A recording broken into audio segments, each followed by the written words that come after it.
Hey, good to see you again. Thanks for coming back to the garage for another great episode of Guiding from the Garage. I'm your host, Rob D'Amico, and today's episode is brought to you by Original Coors Beer. Also brought to you by Trout and Travel. We plan, you fish. Today's episode is something that happens many times over the course of years of fly fishing for yourself or with your friends, or even when you're fishing with a guide. We are all spoiled by that loop-to-loop connection that we taught you in the first episode of how to repair your fly line loop. Factories make fly lines with loops in them, and then leader and tippet manufacturers also make their leaders with loops in them as well. So the loop-to-loop connection is how we rig leaders to fly lines. However, what is definitely going to happen more than your fly line loop breaking is your leader loop is going to eventually wear out and break. Or you're going to forget to buy that pack of leaders at a bait and tackle store or a fly shop, and they don't sell leaders with loops in them. So now you're going to have to recreate your loop on the end of your leader to use that loop-to-loop connection. Today's episode in season 1 is going to focus on some really good rigging techniques for making a couple of different loops to get you through the day as a good field fix. That way you can always have leaders with loops built into them, and you can help your friends when they walk up to you and say, dude, the loop broke on my leader. I kind of really don't know what to do. You can say, I watched episode 2 in season 1 of Guiding from the Garage, and let me help you rebuild that loop. So sit back, enjoy today's episode, learn a little something about rigging, and I'll see you next time. Okay, welcome back. We have our nail knot connected to our fly line with the butt section of a leader that had a loop in it. We just simply cut out the butt section of a leader with the loop built in, and we nail knot it to our fly line. It's ready to receive a leader.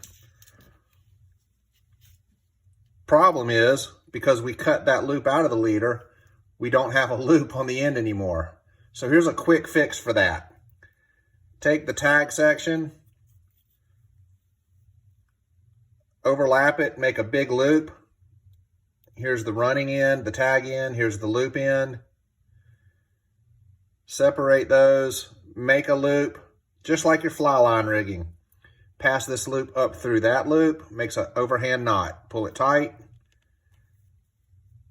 And that's how you can very quickly throw a loop into your fly line, into your leader. Just like you did your fly line. Let's cut that out. What we would rather you learn to do is to make what's called the perfection loop. And here's how that works.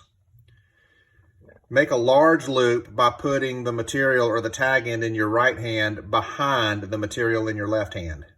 Here, behind. Pull it down tight, but leave the loop fairly open and large and a long tag. Wrap that tag around the front and the back of the loop, making a second loop. Take this tag and split the two loops. Go right through between the two loops and bury that material in your finger.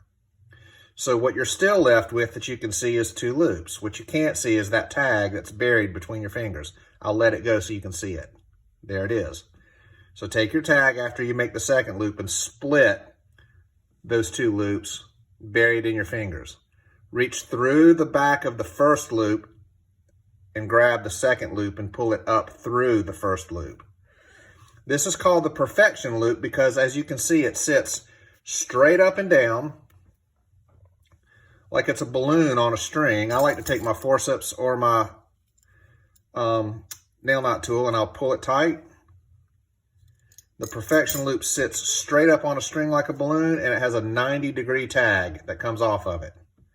We'll cut that tag.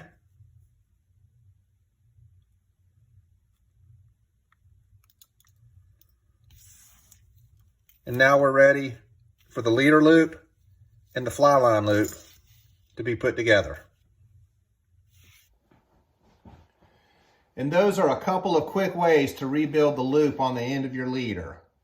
Now you can help your friends when they come up to you in the river and say, does anybody know how to rebuild a loop on a leader? And you can say, I watched Guiding from the Garage. I can help you with that. It's just awesome. So here's the guide tip of the week. Fly casting is fun and it's necessary, but learn how to fly fish first. The fly casting will take care of itself later. As always, make sure you share this clinic with your friends that you fish with so the knowledge passes forward. And then make sure that you always fish with a fly fishing guide at least once this year. Thanks for coming. Thanks for watching this episode. I'll see you for the next episode of Guiding from the Garage.